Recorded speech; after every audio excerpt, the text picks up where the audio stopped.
So I know the film spoke a lot about cochlear implants, and for myself as a deaf person, I'm against cochlear implants just because when a child is born, they're naturally deaf, and we cannot force them into it. You know, myself, I'm profoundly deaf. I don't speak, and I've been like this since birth.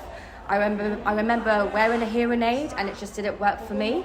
And I was just a bit skeptical with cochlear implant just because I have lots of friends who wear this and they have said they're not entirely happy. Right. And I thought, well, if you're not happy, then, you know, for example, with Sophie, she couldn't swim because of the implant. Sometimes it says it weakens their brain. It's really difficult for them to capture the words, the sound, and they can't hear the words of someone speaking. So it's impossible to force people. And I couldn't imagine what it's like. Well, I could really imagine why the parents would force them or say, you know, are they worried about their health conditions if they are deaf? Or, I don't mean to be offensive, but maybe they don't really want the deaf community existing. And I just want to know why that is. Why some people force their kids if they have deafness, and then why? Yeah. Okay. Yeah. Yeah, why do they force it? Because it's their natural identity since birth. It always happens in my research. I think it always happens in the case where the parents are hearing, and their kids are born deaf or they become deaf due to some disease. So for these parents, they're hearing people. To me, it's very easy to understand. They just consider the thing in a hearing person's perspective.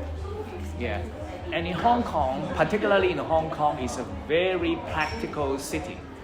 Yeah, we treasure efficiency. Yeah, so that it's very understandable that hearing parents would see deafness as a disability and want to fix it. And in my research, I see lots of deaf kids.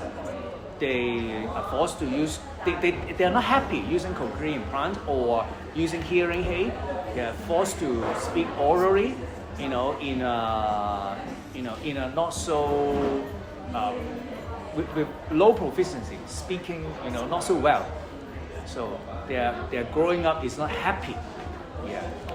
Until at 20-something, they start to learn sign language and can turn over a new page of their life. Oh, sorry. So what was the aim of the film? So what was your aim of the film? And why were you so interested in within the community? So what inspired you to do this film now, not years ago, for example? Right. I think I want to talk about self-identity. Identity is important. To looking for your true self. What is your true self and how to make the most of your true self, I think is the biggest meaning of life. And different people has their different criteria for this part. And why I'm into this topic is day back 5 years ago. I read a short script where there's a scene describing some deaf people sailing underwater.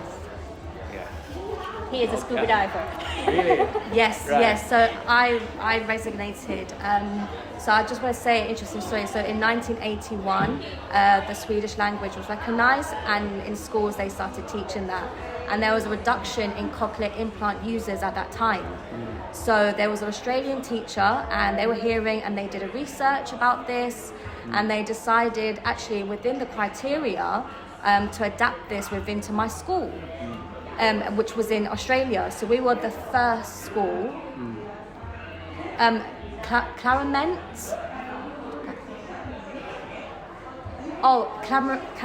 Primary School. We were the first school that recognize mainstream. We had 25 students. We had a teacher assistant. We had a teacher that was able to sign in sign language. And it was we use Oslin sign language, so that's the sign that we use, which was amazing. This was established all this years ago, so I've heard that Hong Kong was quite behind at that time. So in 2011, I travelled to Hong Kong, and I met loads of people, and I said, are you provided interpreters? And they said only 2. We only have 2 interpreters, and I thought, my goodness.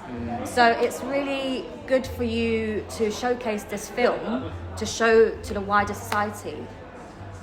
Also to show the government, they need to see this. So are all the actors, are they all deaf? So the children and the adults? Because it was so interesting, Sophie, not Sophie, sorry. Is it Sophia? Sophie, I'm right, yeah, Sophie. Is she deaf herself, or is she hearing? Did she learn to sign for this film? I see. Okay, so there are only 3 actors in this movie. They are hearing and playing the deaf role. So one of them is Wolf. The one who plays Wolf is a hearing person. Yeah. He looks like he's deaf. Oh my goodness. He works really hard to learn sign language. Yeah, for 1 year. Yeah. And Sophie I never think they would. Yeah, hats off. I thought they were deaf. The way his signing was like a deaf person. Right. He learned from 0. 1 year before the movie started. Saying his body language, everything was just perfect. And wow. And the actress who played Sophie is also hearing. Wow. Yeah, and she learned a little bit sign language before, and she has been working as a volunteer for a sign language interpretation for the deaf community for a short time. Yeah. Wow.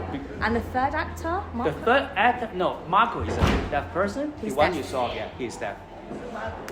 Yeah.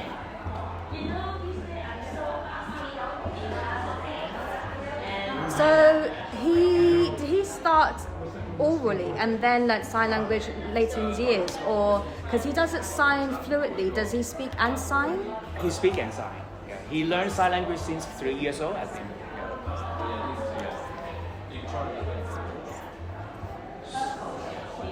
Does he wear a cochlear implant? In real life, he wear a hearing aid. But not a cochlear implant. Not a cochlear implant. There was, yeah.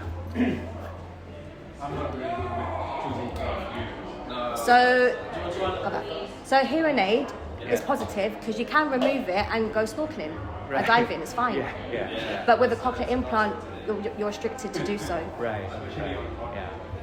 And the third one is one of the kids. The kid who played young Alan. Try to remember. Oh. Yeah. The young Alan is a coder. Oh, that makes sense. He starts signing since 2 years old to communicate with parents. Yeah, I'm a coder as well, yeah.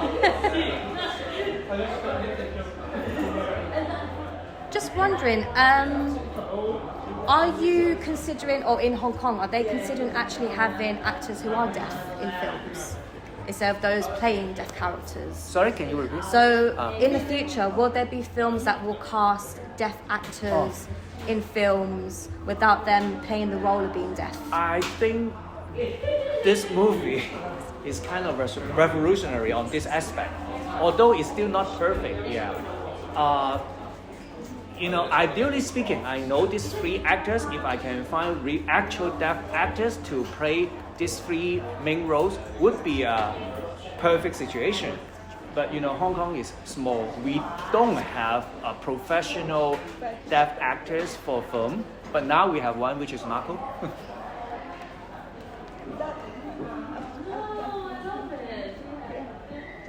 So, Were you self-funded for this film? Were you funded through a charity? How were you able to fund or pay for the film? Half of the money is from a film company.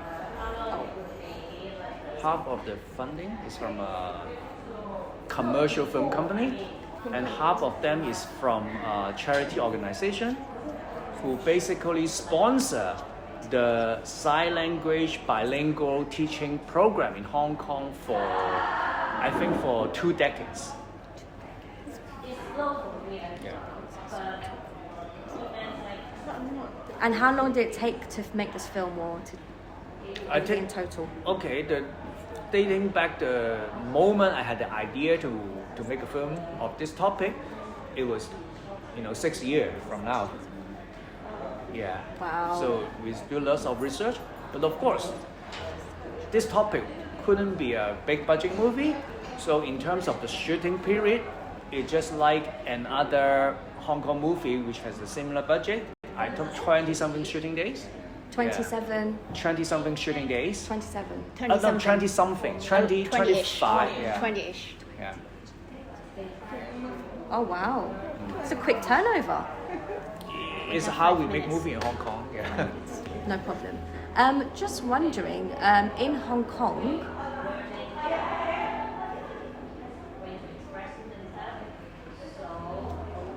so are any of the actors in Hong Kong awarded awards? So for example, in the UK we have like film awards for actors. Do you have the same in Hong Kong? Right. We have. Just because I think they're worth an award, the actors. Yeah. We have the most popular one, the most recognized one is the Hong Kong Film Award.